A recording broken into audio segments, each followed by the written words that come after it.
시와 수필과 음악과 언덕을 넘다 지는 해와 부딪혔다. 날카로운 색들이 안으로 뭉개져 띠를 이루며 빨려 들어가는 빛의 중심에는 캄캄한 강철 구멍이 내장되어 있었다. 순식간에 동공을 빨아먹는 흡입력은 빛에 대인 그림자를 흔적으로 남겼다. 치렁치렁한 언어들을 볕에 늘어 말려도 세월을 견딜 만한 시가 되지 못하는 것은 빛 속에 내장된 어둠 때문이다. 생의 약점은 살고 싶어 한다는 것이다. 매달릴수록 쉽게 굵어져 떨어지는 방울들, 높아질수록 더 완강하게 파고드는 나무의 양면성은 혹시 더 깊숙이 밀어넣고 싶어 자꾸 높아지는 건 아닐까? 낮밤을 안 가리고 모두를 바꿔가며 뻗어가는 세상의 밤거리에 꽃들이 저리 곱게 피고 그 꽃에라도 매달리고 싶은 눈물 방울들이 아침이면 이슬처럼 쓰러진다. 거뜬히 1년을 버틴 시계 속 건전지를 꺼내보면 툭툭 썰고 뱅뱅 돌리는 작업 과정이 찌꺼기들이 옆구리를 뚫고 나와 허연 거품을 토하며 살가죽을 불리고 있다. 이 거품을 빨며 희망은 생산되고 있었다. 언젠가 본 아버지의 엑스레이에도 불규칙한 흰 거품이 가득 들어 있었다.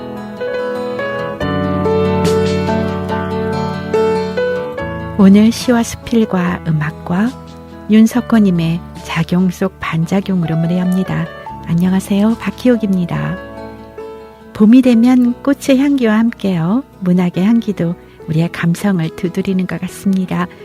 오늘 초대 손님과 함께요. 문학의 향기 진하게 느껴보시지요. 잠시 후에 초대 손님 모시도록 하겠습니다.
H마트와 함께하는 혼밥족 실속 세일. 농심 김치컵, 손컵, 신라면 컵박스 4불 98전, 농심 너구리 매운맛 번들 2불 98전, 한상국 세종 2불 98전, 한상쫄면 2불 78전, 곰장어 볶음, 쭈꾸미 볶음, 낙지볶음 3종 4불 98전, 호마이쌀 20파운드 11불 98전, 삼수갑산 찹쌀 15파운드 8불 98전, 4조 꽁치캔 2불 48전, 유동 번데기캔 2종 1불 78전, 오리온 고소미 박스 3불 48전, 그린햇 유기농 군밤 98전, 디지털 줄넘기 9불 38전, 배드민턴 세트 7불 38전, 신선한 정유 코너 USDA 초이스 생활의 갈비 파운드 8불 98전, USDA 초이스 차돌박이 파운드 6불 98전, 내추럴 흑돈 삼겹살 파운드 5불 48전, 싱싱한 해산물 코너 한국산 특대 굴비팩 29불 98전, 알짜배기 조기살 파운드 4불 98전, 뉴질랜드 반간 홍합팩 7불 98전, 자반민어 박스 10불 98전, 풋풋한 야채과일 코너 고향꿀 참외 박스 14불 98전, 한라봉 박스 14불 98전, 딸기 2파운드 5불 48전, 파인애플 2불 98전 등 빅빅 세일!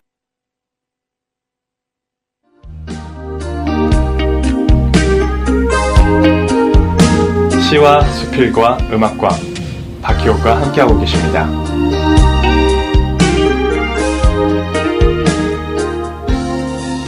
오늘 시와 수필과 음악과 초대 손님 모시도록 하겠습니다. 안녕하세요. 예, 안녕하세요. 네, 이 방송을 들으시는 분들을 위해서요. 개인 소개 좀 부탁드립니다. 저는 윤석호라고 합니다.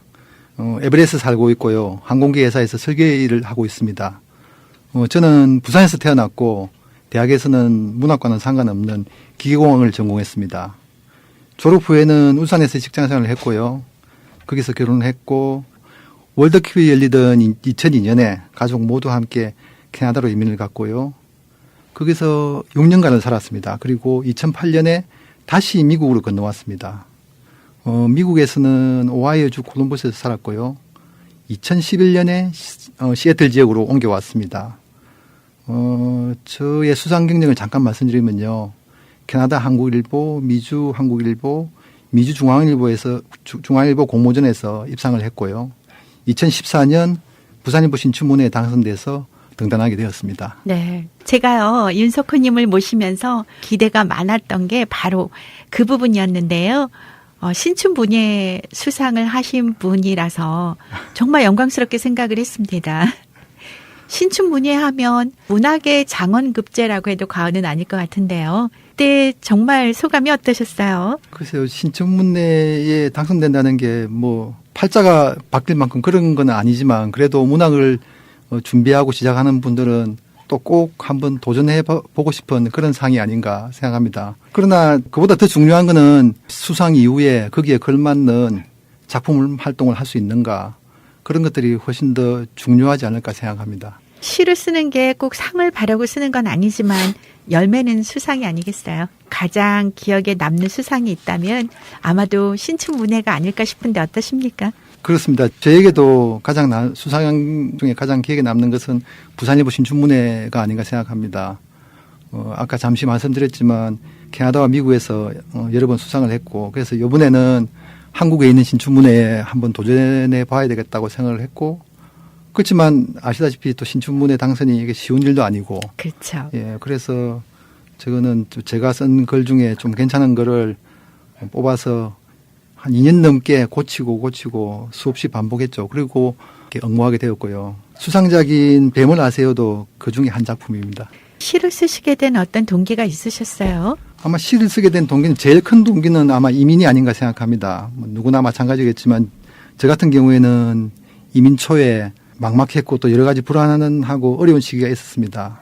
뭐 그때 마음에 엉어리가 생겼는 것 같고, 그 엉어리를 배출할 수 있는 또 배출구가 필요하기도 했고요. 네. 그리고 결정적으로는 이민 초에 한국에 계신 어머니가 돌아가셨습니다. 그 사건이 제 감정에 불을 붙인 것 같고요. 그래서 그때 이후에 가슴속에 묶여있던 그 감정들이 글로 쏟아졌고, 또 쏟아진 글을 다듬는 과정에서 혼자 또 시를 공부하게 된 것 같습니다. 그래서 이렇게 좋은 시를 쓰실 수가 있는 것 같아요. 오늘은요, 그동안 아끼셨던 이 자작시, 오늘 이 방송을 들으시는 분들께 이제 소개를 해 주실 건데요. 제일 처음 어느 시 준비하셨어요? 네, 첫 시는 은혜의 겨울입니다. 네, 은혜의 겨울. 먼저 낭송을 부탁드립니다.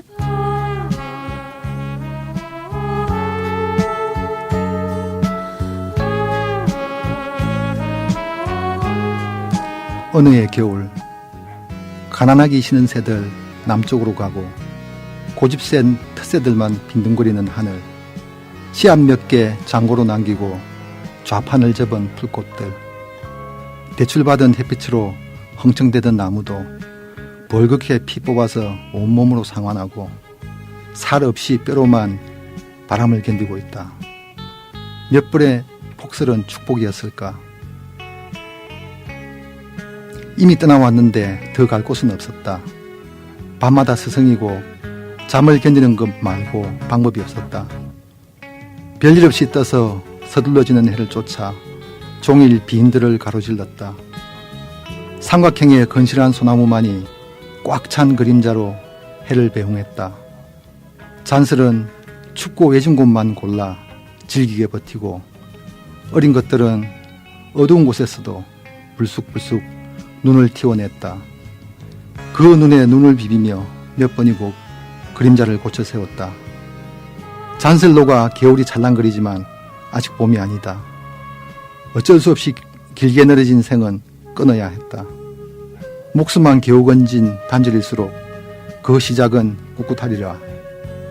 혹독한 눈보라도 질퍽한 끝자락도 아직은 겨울이었다.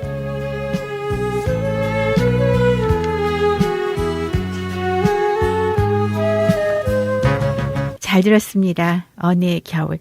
이 시에서 보면은요, 벌겋게 피를 뽑아서 온몸으로 상환을 하고 그런 표현이 있는데요. 왜 그렇게 표현하셨어요?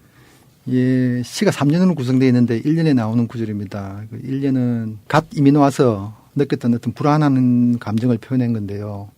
하물며 나무도 여름에 절기던 햇빛을 가을이 되면 다시 자연으로 상환해야 되는데 실제 생활은 그렇게 낭만적이지가 않고 다 각박하기가 마찬가지다. 그런 의미에서 썼던 글이고요. 또 그때의 제 마음이 그렇게 편치 않았던 게 보이는 글인 것 같습니다. 언해의 겨울 이 시를 낭송을 하시는데요. 어쩔 수 없어서 길게 늘어지는 생이라는 말이 참 찡하더라고요. 방금 그 시에 대한 그 소개를 들으니까 더 좀 찡해졌어요. 근데 왜 이런 표현을 하셨을까요? 시가 3년으로 구성되어 있는데 이 3년을 통틀어서 내가 왜 이민을 선택하게 됐는가, 왜 이민을 가게 됐는가, 왜 내가 이 자리에 있는가에 대한 어떤 답을 하는 구절이거든요. 네. 예를 들면 하던 일이 뭐 꼬이거나 자신의 생이 자신이 원하지 않는 방향으로 흘러갈 때 계속해서 미련을 버리지 못하고 머뭇거리게 되면 인생의 어느 시점에서 결국 되돌릴 수 없게 되고, 그래서 끊어야 되겠다고 판단이 있으면 끊어야 된다. 그런데 이왕 끊을 거면 목숨만 겨우 건질게끔 과감하게 끊는다면 다음에 시작은 좀 더 꿋꿋하고 떳떳하지 않겠나. 그런 의미에서 그렇게 구절을 표현했습니다. 제가 오프닝에서 소개했던 이 작용 속 반작용이라는 시를 제가 봤고요. 몇 번 제가 집에서 낭송을 하면서 뭔가 모르게요 좀 찡했는데요. 생의 미련은 살고 싶어 한다는 것이다. 바로 그 점이었습니다. 예. 저는 가끔 그런 말을 하거든요. 그래 이제 살 만큼 살고 하고 싶은 만큼 했으니까 무슨 미련이 남았을까. 이제 언제든 준비는 돼 있다라는 생각을 항상 했었는데요. 제가 정말 그 삶에 대한 그 미련이 굉장히 많더라고요. 그 삶에 대한 미련을 감추기 위해서 어떤 분 더 역설적으로 난 준비가 됐어 이렇게 말을 했는지도 모르겠는데요. 이 시에서 생의 미련은 살고 싶어하는 것이다라는 기절을 들으면서 제 마음을 좀 들킨 것 같다라는 생각을 했거든요. 네. 그래서 항상 일주일 내내 제가 생각했던 게 이 작용 속 반작용이라는 시였어요. 그 시를 생각을 하면서 또 그 시인의 그 말씀을 듣고 나니까는요. 누구나 인간의 약점을 좀 들킨 것 같다라는 생각이 좀 듭니다. 그렇죠. 언제나 장점은 단점을 내장하고 있으니까요. 왜냐하면 단점이 없이 장점을 가져갈 수는 없거든요. 왜냐하면 우리가 빛을 설명할 때 어둠에 대해서 언급하지 않고 빛을 설명할 수는 없거든요. 그렇죠. 예, 그런 점이 아닌가 생각합니다. 네. 이 언해의 겨울, 물론 뭐 언해의 겨울이겠지만 그 언해가 언제쯤 정확합니다. 되실까요? 이게 2002년 갓 이민 온 첫 해의 겨울입니다. 그 이민 오려고 여러 가지 준비도 했는데요. 그런데 캐나다 겨울이 상당히 춥거든요. 그래서 사실 그때는 준비한 돈은 있었지만 그때 잡도 없는 상황이었고, 그런데 와서 생각지도 않게 또 지출도 하게 되고 이것저것 사야 되고 또 애들 밑에 들어가는 게 많거든요. 그래서 그런 것도 또 의외로 좀 불안한 요인이 되었고, 그런 시기였습니다. 네, 그래서 언해의 겨울 정말 혹독하게 치르셨습니다. 시인께서는요, 이 언해의 겨울에서 어떤 말씀을 하시고 싶으셨어요? 이 시는 말하자면 저한테는 비망록 같은 것 아니면 일기 같은 것, 왜냐하면 40년을 살다가 온 땅에 그 언어와 문화를 다 버리고 가족과 친구를 버리고 와서 이렇게 불안하게 있는데 이것을 뭔가 글로 남기고 싶다는 그런 어떤 마음에서 이 시를 쓰게 된 겁니다. 그러셨군요.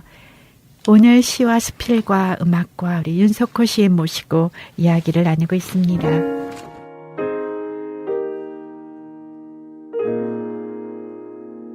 이제부터 웃음기 사라질 거야.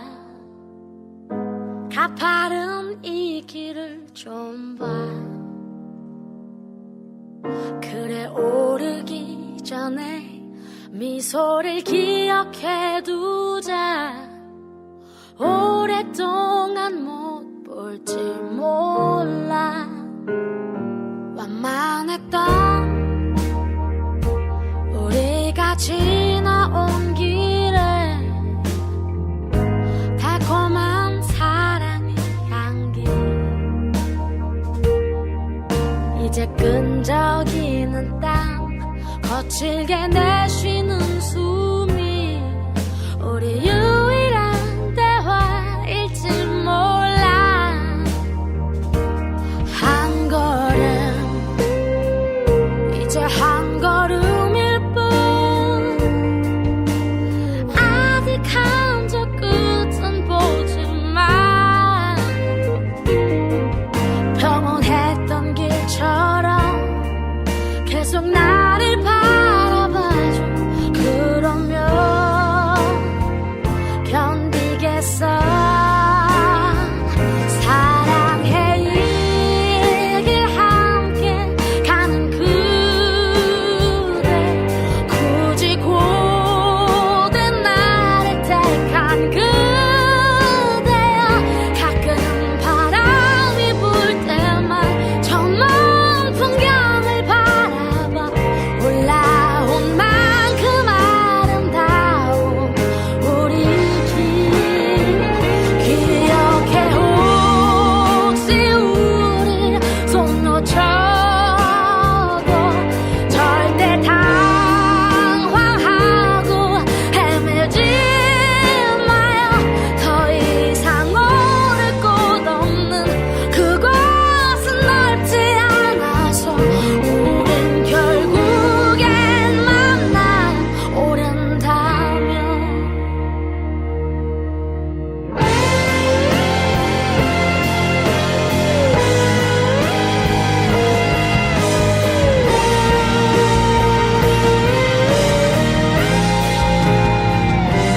한 걸음 이제 한 걸음일 뿐. 아득한 저 끝은 보지만 평온했던 길처럼 계속 나를 바라봐줘. 그러면 견디겠어.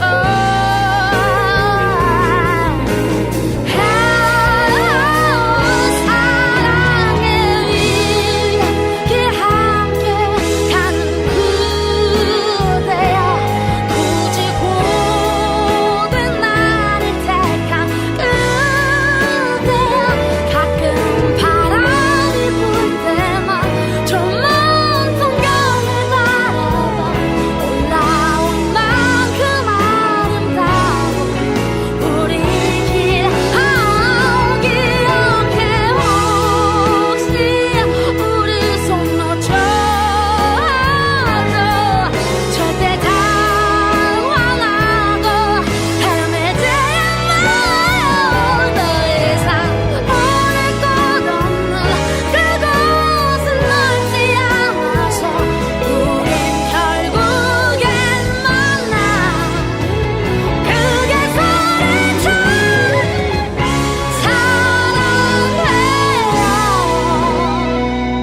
오늘 시와 수필과 음악과 윤석호 시인 모시고 이야기를 나누고 있습니다.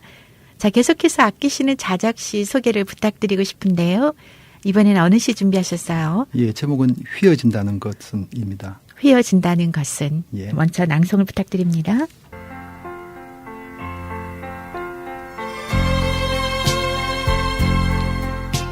휘어진다는 것은 바람이 불다 휘어지는 곳에서 휘바람이 된다. 휘어지는 모퉁이마다 바글거리는 바람. 오래 머물면서 소리로 피지 못한 바람의 상처를 듣는다.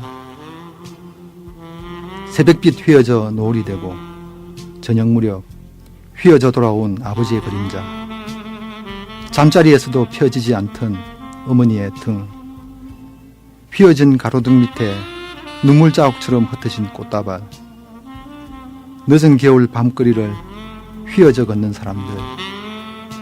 휘어진 길에서만 되돌아 보이는 시간의 이면.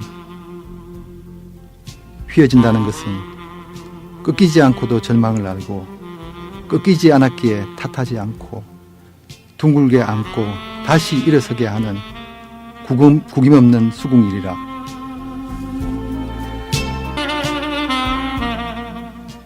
잘 들었습니다. 휘어진다는 것은 바람의 상처를 듣는다라고 하셨는데요. 네. 들으셨나요? 우선 이제 바람을 이야기하기 전에 이제 우선 제가 시에서 이야기했던 그 휘어진다는 의미를 조금 이야기하면 바람에 대해서 이야기하기 훨씬 더 편할 것 같습니다. 제가 시에서 말하는 휘어진다는 거는 어떤 것이 자기의 본질을 바꾸지 않고 자기의 본 모습, 본 정신은 바꾸지 않고 그러나 자기가 할 수 있는 최대한에 있어서 관용을 베풀고 현실을 수용하고 또 헌신하고 하는, 그러나 스프링처럼 언젠가는 자기가 원래의 모습으로 돌아가고자 하는 열망이 가슴에 남아있는 상태, 그게 휘어져 있다라고 저는 그 표현했고요. 네. 그래서 바람의 상처 같은, 바람이 왜 상처가 있을까? 바람은 자기 자신의 실체가 없거든요. 늘 무언가를 부추기거나 뭐 호객꾼이거나 흥을 돋구거나 늘 주연이 되지 못하고 조연만 하는, 그래서 어느 시기가 지나면 되돌아가야 할 자기의 실체가 없는, 그게 바람의 아픔이 아닌가 그렇게 생각합니다. 휘어진 가로등 밑에 눈물 자국처럼 흩어진 꽃다발이라고 하셨어요. 예.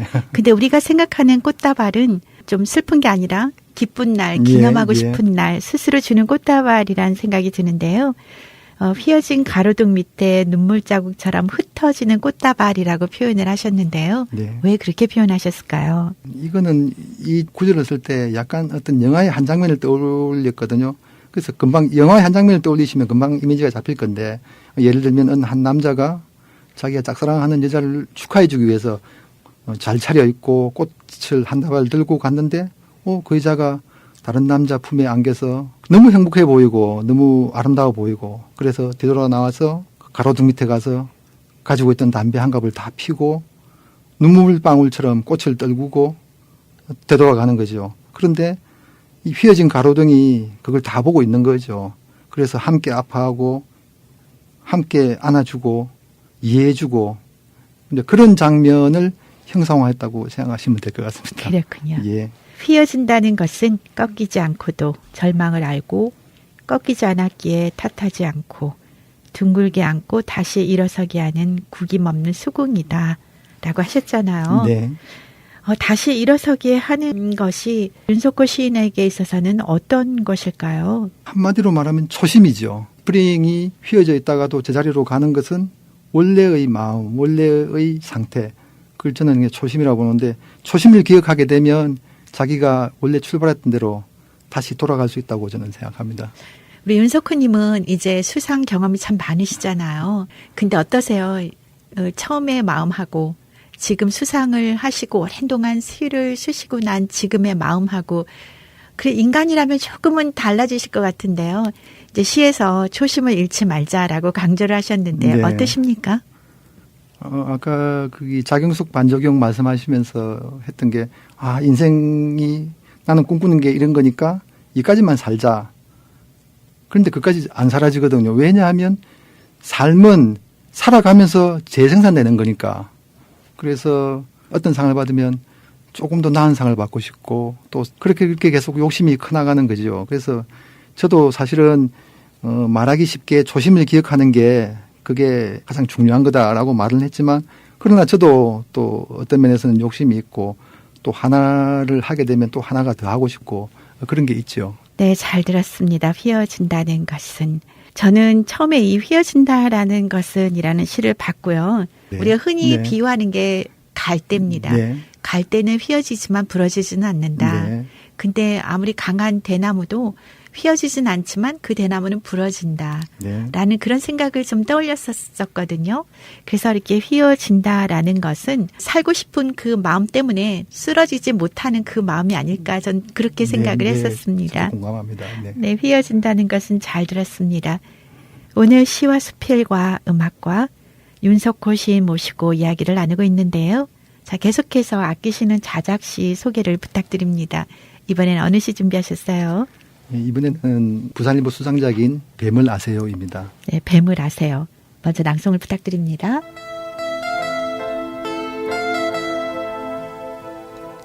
뱀을 아세요. 뱀이 왜 기어다니는지 아세요? 불안하기 때문이래요. 손발 없이 귀머거리로 사는 짐승은 또 없거든요. 독이라도 품어야 살 수 있지 않겠어요? 얼마나 불안했으면 혀가 다 갈라졌겠어요. 남의 땅에 사는 것도 마찬가지예요. 혹시 언인을 찔러 죽인 정갈 이야기 들어보셨어요? 본능을 장전하면 갈기고 싶어지죠. 본능은 의지보다 늘 앞서니까요. 하지만 본능보다 앞에 불안이라는 게 있어요. 그래서 가장 위험한 것들은 불안해하는 것들이래요. 독을 품은 것들은 기억력이 없어요. 어느 한 구석 오목한 데가 없기도 하지만 사실은 뒷걸음질 칠 수 있는 담력이 없어서래요. 이 방의 밑바닥에 몸을 대고 살다 보면 굳이 시간을 되새기고 싶지는 않을 거예요. 간혹 숨막히게 달박은 밤이 있잖아요. 그런 날이면 통째 삼킨 먹이를 삭히며 또아리를 털어요. 철이던 거지요. 저도 한번 쭉 뻗고 살고 싶겠지요. 하지만 마음 놓치면 독을 품긴 힘들어져요. 무딘 칼은 피차 고통이거든요. 번질거리던 각질의 모서리가 굵게 갈라져 살을 후비며 파고드는 어느 밤, 제 살갗을 찢어 벗겨내며 뿌리치고 쉼없이 날렁거리며 생을 지켜냈어요. 이른 아침은 늘 뻐근해요. 눈꺼풀 없이 잔 눅눅한 잠을 말려야 또 하루를 살아갈 수 있거든요. 하늘에서 가장 먼 쪽으로 붙어 다니지만 햇살의 따스함을 알고 있나 봐요. 잘 들었습니다. 뱀을 아세요. 왜 뱀을 아세요라고 제목을 쓰셨어요? 뱀이라는 게 이 시를 쓰게 된 가장 근본적인 원인입니다. 시의 곳곳에 뱀이 어떤 처지에 있는가, 어떤 동물인가가 나와 있는데요. 예를 들면 손이 없다, 발이 없다, 들을 수 없다, 눈꺼풀이 없어서 뜬 눈으로 밤을 보낸다, 늘 불안해한다. 그런데 도대체 이런 짐승이 멸종하지 않고 살고 있다는 게 신기합니다. 미국이라는 나라에 돈도 없고 특별한 기술도 없고 영어도 못하고 또 심한 경우에는 신분 보장도 없이 와서 생을 힘겹게 사는 분들이 많지 않습니까? 그래서 뱀에 대한 시를 한번 써보고 싶다. 그게 계기가 되었습니다. 그렇군요. 제가 이 심사평을 봤는데요. 심사평에서 뱀을 통해서 인간 존재의 외로움을 표현하셨다라고 했습니다. 그런데 이렇게 특별히 뱀을 등장시킨 이유가 참 궁금했었어요. 네. 그 미국에서 이민자의 생활을 이 뱀으로 표현을 하신 거네요. 네, 그렇습니다. 작품의 수준을 제1의 원칙으로 한다라는 기준에 의해서 이 당선작으로 결정하는데 주저함이 없었다라는 심사평을 봤거든요. 네. 근데 저는 제3자인데도 이런 심사평을 들으니까 기분이 좋아지는데 어떠셨어요? 제가 기억하는 게 아주 정확하진 않지만 2014년 부산일보에 응모된 시의 편수가 2200편이거든요. 대단합니다. 그중에 1차 예심을 통과한 시가 80편인데 저는 제가 생각할 때 이 80편의 시들은 모두 당선될 수 있는 수준이라고 생각합니다. 그러나 그 이후의 문제는 심사하는 분들의 취향이 아닌가. 특별히 심사위원장을 맡은 분의 의중이 가장 크다고 이야기를 들었거든요. 그래서 저는 응모하기 전에 각 신문사에 예전에 당선됐던 당선작을 좀 찾아보고 어느 신문사에 보내는 게 내 시를 좀 어필할 수 있겠는가 이렇게 좀 찾아보기도 했습니다. 그러나 그렇더라도 이거는 엄청난 운이 따라야 일어난 일이라고 저는 생각합니다. 그렇군요. 물론 뭐 운도 따라야 되지만 작품이 되지 않는다면 운은 무슨 소용이 있겠습니까? 이 심사위원들께서 굉장히 수준 높은 작품이라고 평을 해주셨어요. 이게 몇 번째 도전에서 얻은 상이신가요?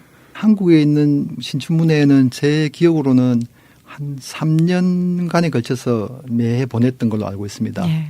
모든 분야에 그 최고가 있잖아요. 네. 저는 장원급제라고 비유를 한다면 이 문학을 쓰는 사람의 장원급제가 바로 이 신춘문예가 아닐까 생각을 하고 많은 문인들이 도전을 하잖아요. 네. 근데 도전한 대로 다 되지는 않고요. 네. 얼마나 어려운 관문인가는 해보신 분들만 압니다. 근데요, 제 마음에 와닿는 기절이 하나 있었어요. 제가 그 당선 소감을 봤거든요. 근데 기억하십니까? 네, 기억하죠. 그 당선 소감에서 이런 말씀을 하셨어요. 이 삶의 먼 가장자리에 서면 무모한 길만 남는데 그 길 안에 아름다움이 있다. 뭐 그런 말씀하신 거를 제가 예. 읽었거든요. 그 길 안에 아름다운 것이라는 결국 어떤 걸 말씀하시는 것이었어요?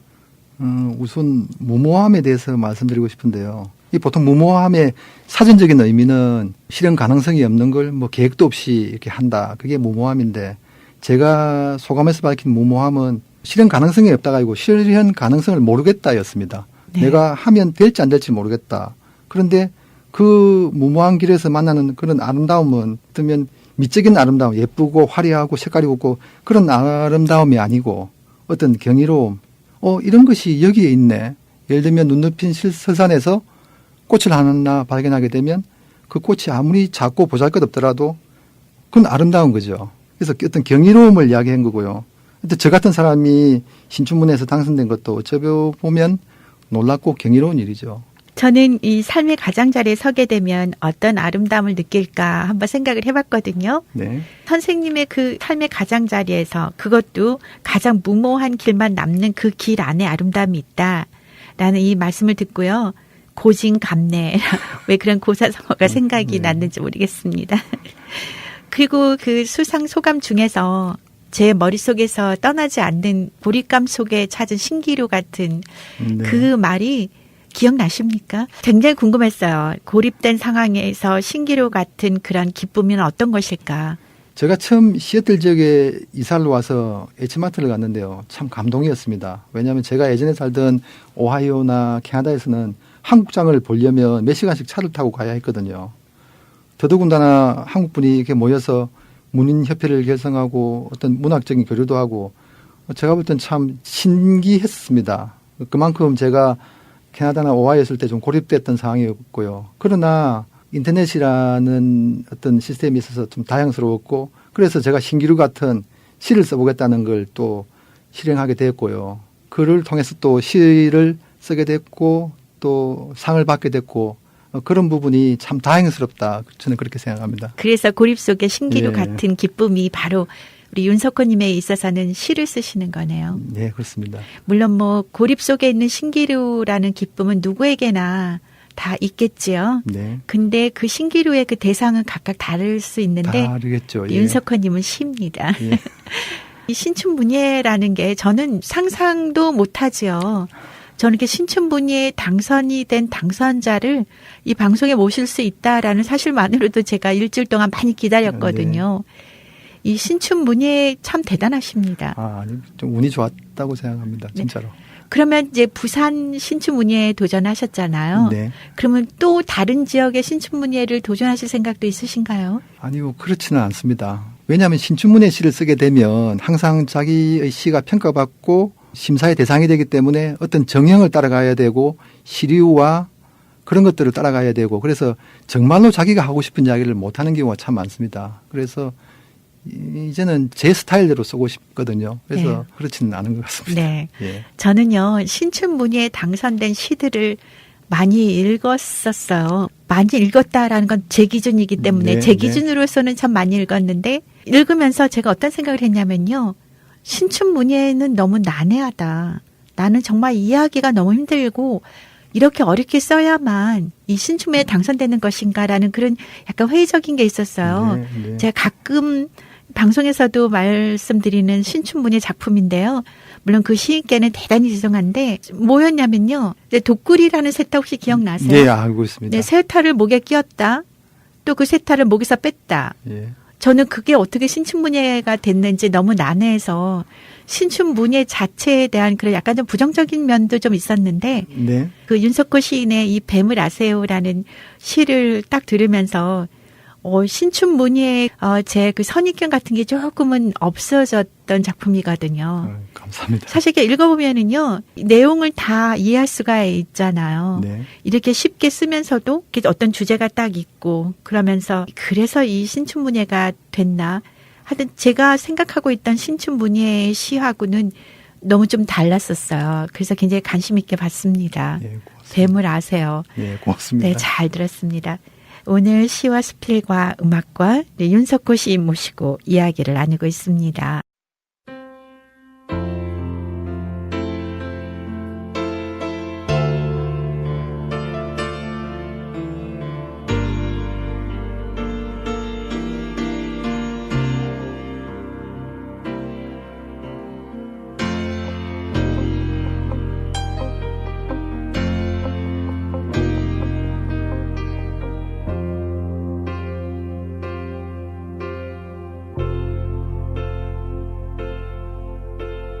비가 내리고 음악이 흐르면 난 당신을 생각해요. 당신이 떠나시던 그 밤에 이렇게 비가 왔어요. 비가 내리고 음악이 흐르면 난 당신을 생각해요. 당신이 떠나시던 그 밤에 이렇게 비가 왔어요.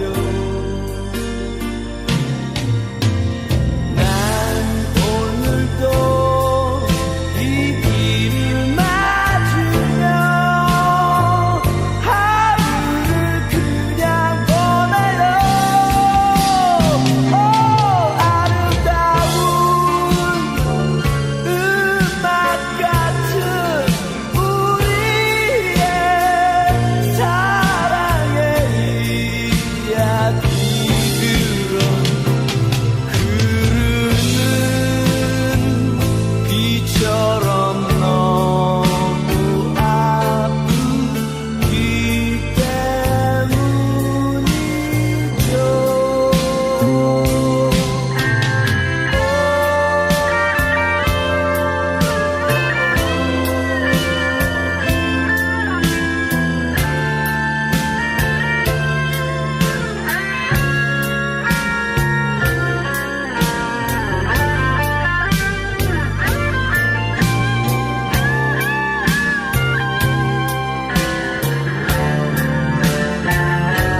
오늘 시와 수필과 음악과 윤석호 시인 모시고 이야기를 나누고 있습니다.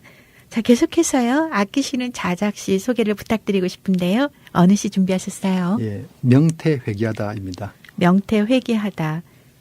참 제목이 좀 생소합니다. 사실은 명태는 회귀성 어족은 아닙니다. 예, 그러나 시의 전개상 할 수 없이 명태를 회귀성 어족으로 만들고 난 다음에 시를 전개했습니다. 그렇군요. 네. 일단 그 설명을 듣고요. 낭송 부탁드립니다.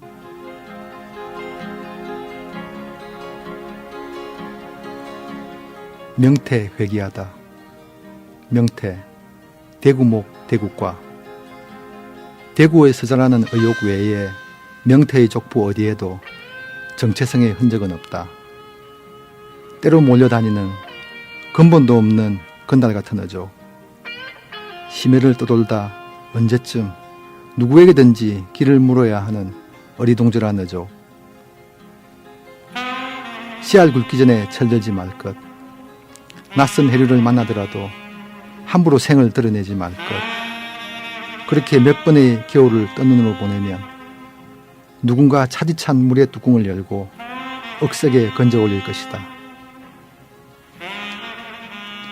내장을 드러내자 내부로 통하는 모든 길을 잃었다. 생육도 생식도 끝장났으니 허기도 욕정도 쓸데없는 것. 오와 행을 맞추고 수직의 대형으로 하늘을 올려다본다. 모천 같은 은하수 시리게 흐르는 바 자기 별 하나씩 눈아래 받고 수만 마리 일제히 회귀를 시작한다. 영혼을 뜯어내는 인장과 압축, 그 모진 반복을 이겨내야 할 것. 살을 뼈로 베리는 혹한을 견뎌야 할 것. 들키지 않게 조금씩 중력을 잃어가야 할 것.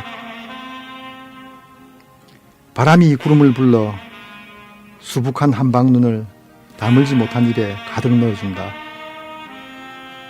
탁해진 눈 아래 창을 닫고 눈자의 움푹 시간에서 이탈하면 먼 별 바람의 심의 속을 견고하게 헤쳐가는 금빛 영혼.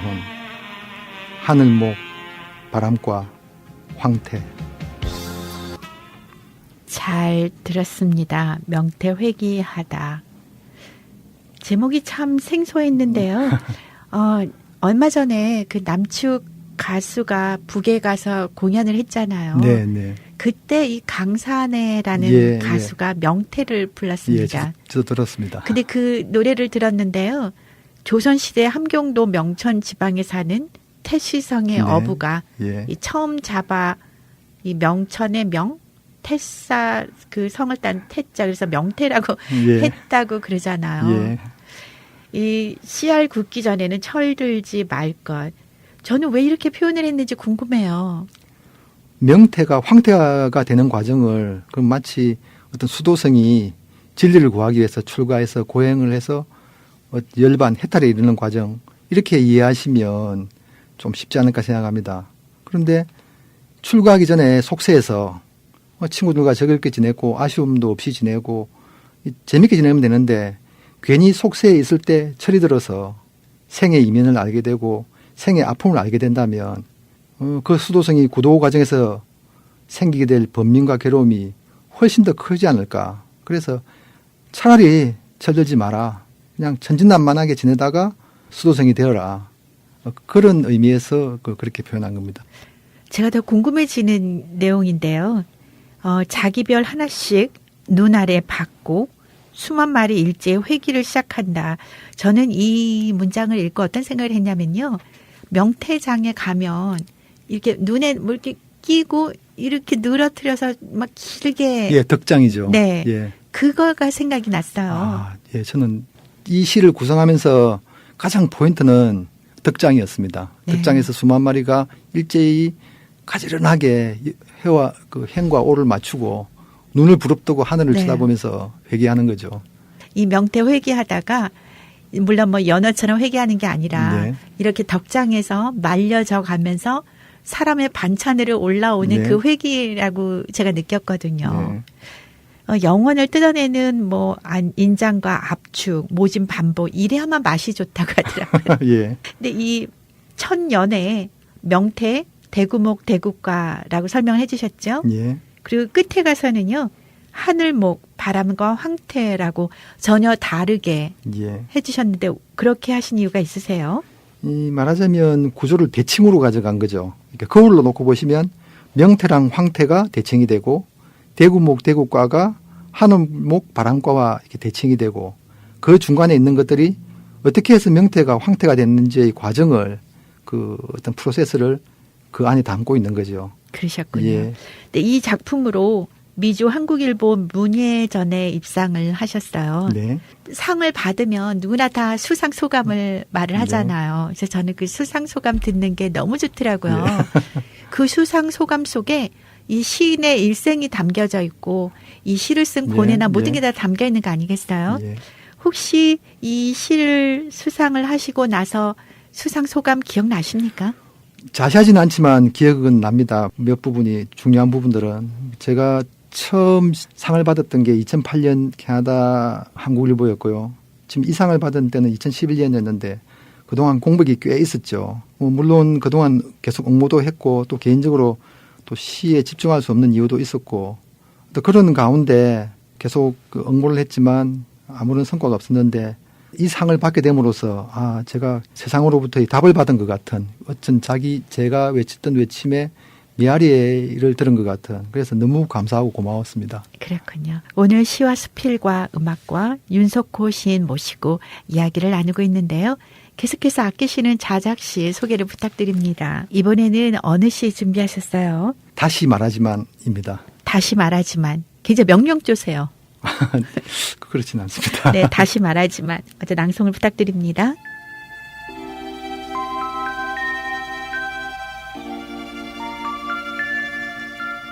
다시 말하지만 별 없이 새벽을 불러올 수는 없어요. 노을이 햇빛을 다 빨아먹고 팽개쳐버린 하늘. 별만이 초롱초롱 어둠에 구멍을 뚫을 수 있단 말이에요. 다시 말하지만 바람 없이 꽃을 불러낼 수는 없어요. 바삭바삭 타들어가며 연기만 자욱한 들판. 바람만이 훅훅 불며 불을 낼 줄 안단 말이에요. 알고 있겠지만 빛은 스스로 그림자를 만들지 못해요. 그녀가 아무리 눈부신 빛이었어도 서성이는 내 그림자 없이 어떻게 빛나고 있었는지 알았겠어요. 사랑만이 그림자를 만들고 그 속에 마음을 감출 수 있는 거예요. 그녀의 빛은 나를 스쳐 지나갔지만 그 빛이 아니었다면 어떻게 어둠에 파묻힌 내 그림자를 알아볼 수 있었겠어요. 철도 안 든 내 그림자를요. 잘 들었습니다. 다시 말하지만 어떤 말씀을 하시고 싶으셨어요? 이렇게 다시 말하지만이라고 이렇게 서두에 놓고 시작한 거는 어떤 호소 있고 좀 들어달라 내가 몇 번 이야기하지 않았느냐 어떤 그런 의미에서의 다시 말하지만이고 그게 이제 1년 2년에 반복되는데 3년은 이제 알고 있겠지만 왜냐하면 상대방한테 다시 말하지만 해서 좀 어필을 했고 상대가 들어주니까 자기 이야기를 하고 싶은 거죠. 그래서 약간 동의를 구하면서 좀 부드럽게 표현하는 말하자면 그런 이야기를 하기 위한 어떤 취임새 같은 거죠. 저는 이 시에서 가장 마음에 드는 철도 안 든 내 그림자. 저는 사실 그림자를 참 좋아해요. 네. 지금은 그림자를 볼 시간이 별로 없어요. 왜냐하면 그림자가 어둑어둑 할 때쯤이면 제가 집에 있거나 네. 아니면 일을 하고 있기 때문에요. 제 그림자를 볼 수는 없지만 어릴 때는 그림자 밟기도 하면서 그림자를 굉장히 좋아했었어요. 이게 철도 안 든 내 그림자. 왜 이렇게 표현하셨어요? 어떻게 말하고 싶으냐면 예를 들면 이것도 어떤 한 남자가 있고 한 여자가 있는데 남자가 여자를 끔찍하게 사랑하죠. 그렇지만 이건 짝사랑이에요. 그런데 여자는 그 사랑을 받아주지 않아요. 그러면 여기서 그냥 아무 일도 일어나지 않고 일은 끝나는 거죠. 근데 저는 그렇게 생각하지 않아요. 여자는 남자의 사랑을 받아줄 수는 없었지만 그 남자의 사랑을 받고 있다는 어떤 그런 자존감이 또 생기게 되고 또 그 시간이 자기 생에 있어서 의미 있는 시간이 될 것이고 남자 입장에서는 자기 마음이 받아들여지지 않았지만 그러나 밤낮으로 자기의 시간을 사랑으로 꽉 채웠기 때문에 그것으로 인해서 생의 이면을 알게 되고 서러움을 알게 되고 그래서 철이 들게 되는 거죠. 아무리 사소한 사랑이라도 그게 성공했든 실패했든 어떤 사랑이라는 거는 생애에 큰 변화를 가져오는 불씨가 될 것이다. 그런 의미를 담고 있습니다. 그래서 다시 말하지만 네, 여러 번 강조를 하셨어요. 근데 이 시를 쓰시고 나서요.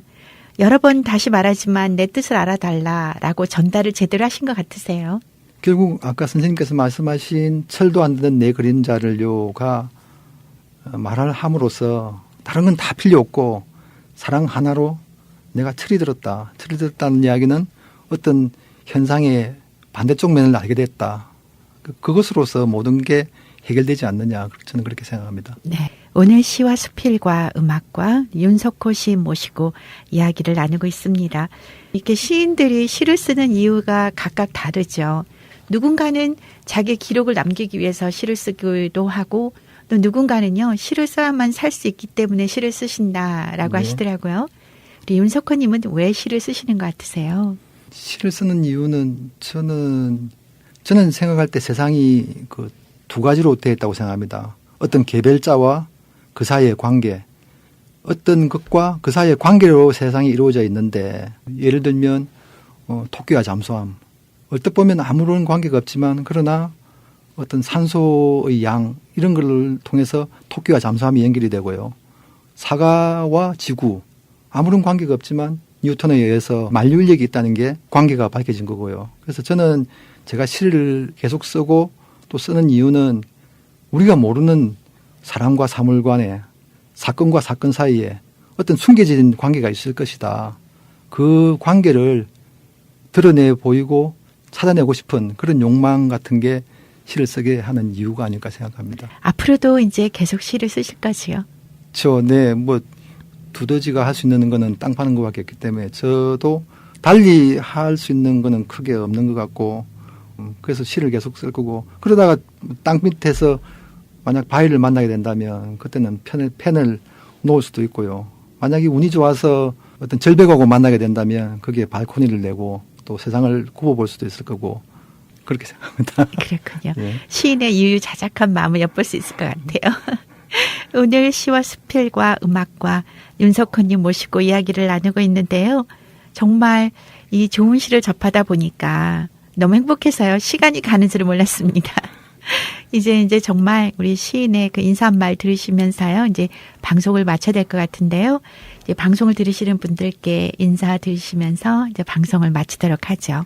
감사합니다. 제 방송을 끝까지 들어주셔서 감사하고요. 그리고 저는 끝까지 시를 열심히 쓰겠습니다. 오늘 제가 제 시에 대해서 이렇게 설명을 했는데요. 저도 시를 쓰다 보면 어느 한 구절을 10번, 20번도 넘게 고치게 되고 고칠 때마다 느낌과 생각이 틀리거든요. 그래서 오늘 제가 제 시를 이렇게 설명했지만 딱히 이게 맞다고 제 자신도 확신을 못하고 있습니다. 그래서 시도 마찬가지고 소설도 마찬가지고 그것은 그냥 읽는 분의 몫이 아닌가 그렇게 생각합니다. 예, 고맙습니다. 네, 감사합니다. 오늘 시와 수필과 음악과 윤석호님 모시고 이야기를 나눴고요. 이제 끝곡으로 흐릅니다. 시인과 촌장의 진달래 들으시면서요. 저는 여기서 인사드립니다. 다음 주 다시 찾아뵙겠습니다. 박희옥이었습니다.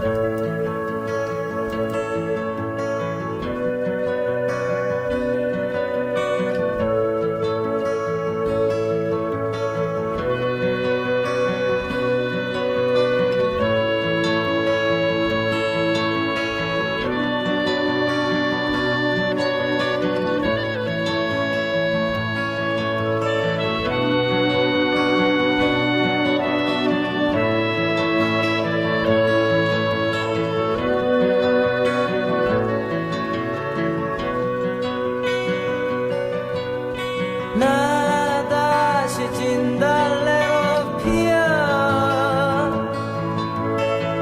그대 가슴으로 스며스며 나 다시 진달래로 피어 그대 타는 가슴으로 스며스며